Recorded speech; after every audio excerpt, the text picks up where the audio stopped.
Oi pessoal, aqui é Danilo Brack, da Brack Law, com escritórios em Lowell, Framingham, Orlando, Rio de Janeiro. Trabalhamos com assuntos de imigração, acidente de carro, acidente de trabalho. Estamos aqui fazendo nossas perguntas e respostas de toda sexta-feira de manhã, às 10 horas da manhã. E a gente vai estar respondendo então algumas perguntas com a ajuda da minha assistente Cris aqui, que vai estar passando as perguntas para mim. Está respondendo algumas das perguntas que foram apresentadas para a gente durante esses últimos 7 dias, desde a sexta-feira passada, quando a gente fez o último desses. Entendeu? Então, avisando que, obviamente, perguntas de teor bem específico de casos individuais, aí nesse caso a gente vai aconselhar que as pessoas marquem um apontamento com a Brack Law. Você pode ligar no número 978-453-7225, você pode mandar um e-mail para o info@bracklaw.com, você pode fazer também contato com o nosso escritório através do nosso website, bracklaw.com.br. Você pode também entrar em contato com a gente pelas redes sociais, aqui pelo Instagram, pelo Facebook, pelo YouTube, pelo TikTok, e você pode também, finalmente, baixar o nosso aplicativo. Eu até peço para você que dê uma moral para a gente, baixa o nosso aplicativo, e quando você baixar o aplicativo, você vai ter a opção de contactar o nosso escritório, o nosso time, através do aplicativo e fazer mini consultas lá. Então, vamos lá. Bom dia, Cris. Vamos lá, a gente Bom pode... dia, Qual que é a primeira pergunta aí? Vamos lá, preparados? Leonardo disse: Doutor Danilo, uma dúvida. Sou estudante e quero saber se, com o status válido, mas com o visto vencido, podem e vão poder fazer viagens domésticas? Os estudantes poderão fazer viagens domésticas, mesmo com visto vencido, doutor Danilo? Olha, o que conta dentro dos Estados Unidos não é o visto. O que conta dentro dos Estados Unidos é a permanência. Então, se você está se referindo a ter um visto que está vencido, mas a sua permanência está válida, né, você está estudando e tem um status de permanência com a imigração, você não tem problema nenhum. Agora, se você está se referindo à sua permanência estando inválida, aí, nesse caso, você corre o mesmo risco que qualquer outra pessoa que não está documentada no país. Agora, eu ressarço que, na minha opinião, não aumentou nesse momento muito o risco para pessoas que não têm problemas criminais. O foco do governo nesse momento é deter pessoas que têm problemas criminais, mas sempre existiu um risco para pessoas que estão fora de status viajarem até mesmo domesticamente. Perfeito. Posso matricular meus filhos na escola dos Estados Unidos, mesmo sem eu estar com meu status regularizado? Bom, existem leis que garantem o direito de educação a crianças até o 2º grau, mesmo que essas crianças estejam fora de status. Então, os estados não podem proibir que a sua criança, a não ser que haja alguma coisa nova ocorrendo. Eu já soube de movimentos de alguns estados para tentar excluir imigrantes indocumentados de estudarem nas suas escolas, mas isso, nesse momento, seria ilegal, seria contra leis federais. Os estados podem cobrar o custo, mesmo sendo uma escola pública, pode cobrar o custo referido a educar uma pessoa que está fora de status, mas eles não podem negar a educação a pessoas fora de status, a educação de 1º e 2º grau, e inclusive em Massachusetts nós já tivemos que lutar no passado com superintendentes que tentaram bloquear filhos de imigrantes indocumentados de registrar nas escolas, mas todas as vezes que isso aconteceu foi rapidamente envolvido porque eles entenderam que estavam agindo fora da lei. Perfeito. Entrei no país com visto, mas fiquei sem status. Casei com um americano e estou em processo de green card. Eles podem me deportar? Bom, a regra inicialmente é que se você não está legal no país, você está ilegal, né? Se não está documentado, você está indocumentado. Consequentemente, se você entrou pela fronteira, mesmo tendo casado e estando em processo, tecnicamente você é suscetível a ser colocado em processo de deportação. Mas as autoridades geralmente são bastante flexíveis em relação a essa situação, onde quando a pessoa está em processo, eles entendem que fica sendo um mau uso de recursos e normalmente só detém pessoas em processo quando essas pessoas têm algum problema imigratório que torna elas um risco para a comunidade. Por quê? Principalmente porque se você não tem nenhum tipo de recorde e você é colocado em deportação, é praticamente garantido que o juiz de imigração vai liberar você. Certo. Existe possibilidade de quem tinha uma carta de deportação e obteve o cancelamento desta carta entrar com pedido de green card?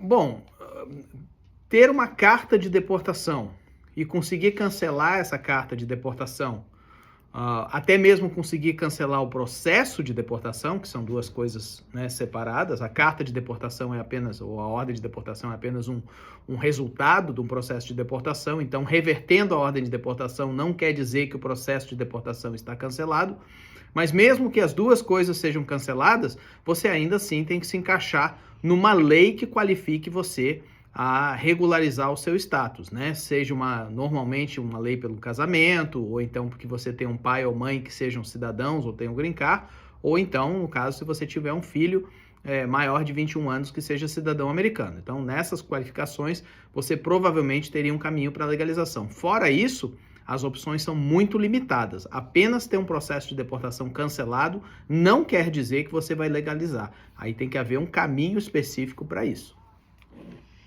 O que acontece se eu me casar com um americano e depois me divorciar antes de obter o meu green card? Bom, tecnicamente falando, você perde o direito ao green card no momento que você divorcia. Na realidade, você perde o direito ao green card no momento que você se separa, né? Porque na emissão do green card, na aprovação do green card, o seu status como cônjuge de cidadão americano tem que ser válido de boa fé. Então, se por acaso, mesmo que o green card seja aprovado após a sua separação ou divórcio, mesmo que tenha sido aprovado sem haver uma entrevista, se no futuro o governo americano descobrir que você separou antes da aprovação do green card, ou que você divorciou antes da aprovação do green card, provavelmente revogarão o seu green card. E isso, infelizmente, acontece de vez em quando. Então, eu aconselho, primeiro de tudo, eu aconselho as pessoas nunca fazerem um processo de green card sem consultar com um advogado de imigração. Para mim, é uma absoluta insanidade as pessoas tentarem fazer um processo de green card sozinhas ou tentarem fazer um processo de green card com uma pessoa que não seja um advogado de imigração experiente. Por causa esses pequenos detalhes que podem fazer toda a diferença no seu futuro na América, né? E aí, no caso, eu aconselharia que, se você está nessa situação, que você consultasse com o seu advogado de imigração para você ser bem guiado, bem direcionado, para não ter problemas no futuro. Se eu perder o meu emprego, posso manter o meu visto de emprego? Bom, as leis de trabalho, elas mudam um pouquinho de acordo com as circunstâncias de cada um, mas em geral, quando o relacionamento empregador-empregado cessa, seja por justa causa ou não, normalmente o empregado tem 60 dias para tentar transferir aquele visto de trabalho para um novo empregador. Se isso não acontecer, agora ele vai estar então indocumentado no país, e aí, no caso, seria talvez bom considerar se retirar do país para não correr o risco de encarar barras de 3 anos, de 10 anos, ou então imediatamente entrar com algum tipo de mudança de status para um visto de estudante, por exemplo, ou algo assim. O que eu não devo falar de jeito nenhum na hora de tirar o meu visto? O que eu não devo falar de jeito nenhum na hora que eu vou tirar o meu visto? Cara, tem muita coisa que você não deve falar. Primeiro de tudo, você não deve falar uma mentira, ok? A primeira coisa que você definitivamente não deve falar é uma mentira. Eu vou te dizer que 9 de cada 10 perguntas que eles fazem, eles já sabem a resposta. Por isso que eles fazem essa pergunta. E às vezes você tenta se ajudar acobertando uma verdade que para a imigração, Para a imigração, você acobertar a verdade ou intencionalmente esconder uma informação material, para a imigração é a mesma coisa que mentir. Então, o omitir, né? Inclusive no português, omitir, mentir, bem parecido, né? Então, você vê, a primeira coisa que eu aconselho é não minta, porque isso pode se tornar uma barra permanente para você nunca mais conseguir vir para os Estados Unidos. A segunda coisa é que você tem que realmente ter toda a informação necessária para a sua entrevista, e você não deve definitivamente inventar alguma coisa, dar um chute, né? Dar um chute, dar um tiro, por exemplo, eu vou para os Estados Unidos, eu vou para a Disney, tá? Mas você tem aqui passagens para 3 meses, você vai passar 3 meses na Disney? Não, eu vou para a casa do meu amigo. Beleza, qual que é o endereço do seu amigo? Então, você não deve falar, vou para a casa do meu amigo, mesmo que você vai para a casa do seu amigo, sem você ter como prover essa informação. Então, é muito importante você estar muito preparado para a sua entrevista e definitivamente não fale nada que não seja a pura verdade. Perfeito. E aquela, como sempre, se eu for parado pela imigração, o que eu faço? Bom, ok. E toda semana eu acho que se eu for parado pela imigração, na hora que você é parado pela imigração, o meu primeiro conselho é começar a orar, né? Começa a orar, meu irmão. Se puder, bota o joelho no chão, entendeu? Fala em línguas, o que você puder fazer, começa a cantar alguns hinos da harpa, entendeu? Quem sabe isso aí expulsa demônio para você. Mas falando seriamente, se você é parado pelo ICE, primeira coisa, seja cortês, certo? Seja cortês, mesmo que você esteja nervoso, ansioso, medroso, entendeu? Aterrorizado, mas seja cortês, seja claro nas suas respostas. Se você não fala inglês, imediatamente você deve informar eles, olha, não falo inglês, falo português.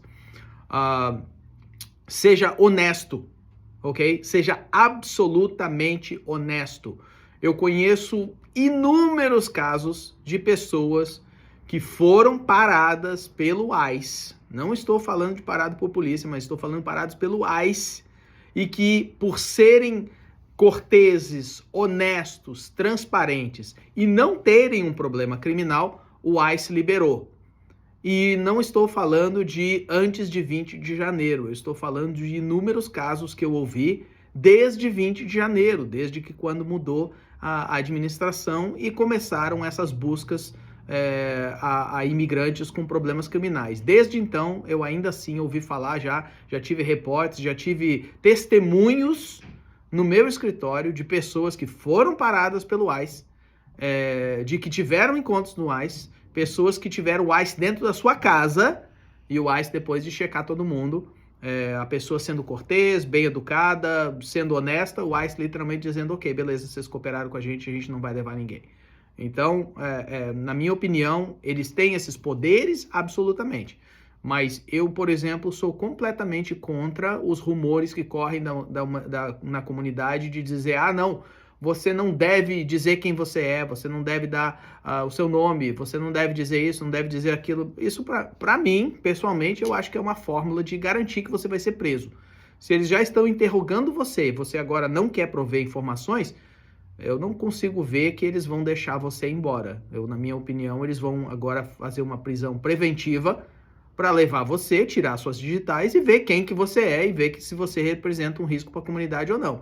Enquanto que, na minha opinião, uma conversa, né, uma transparência de honestidade, integridade, de não ter nada a esconder, talvez consiga te ajudar muito mais. Então, esse é o meu conselho.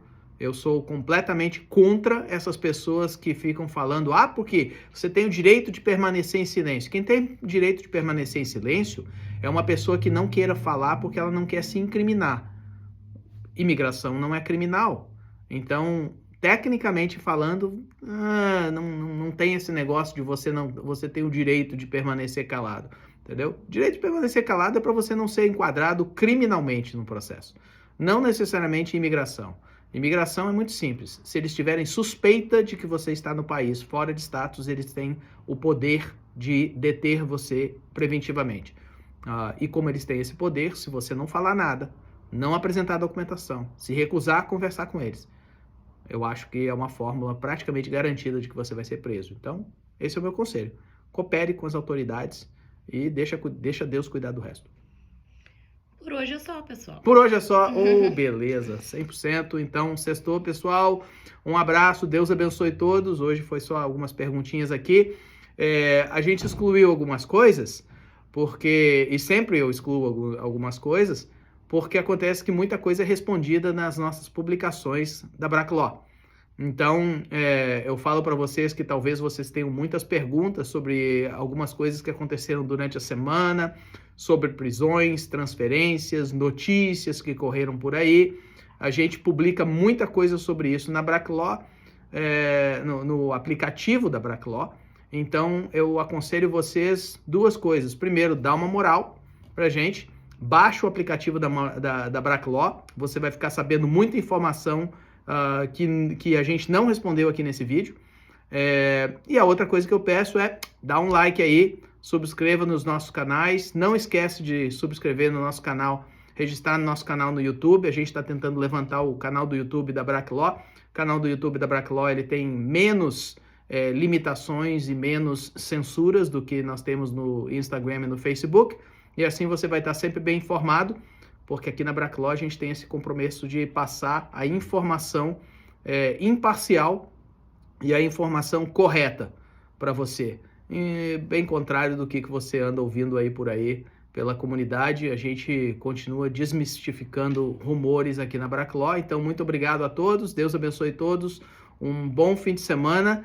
E se Deus permitir, semana que vem a gente está de volta na sexta-feira, 10 horas da manhã. Falou? Um abração. Tchau, tchau.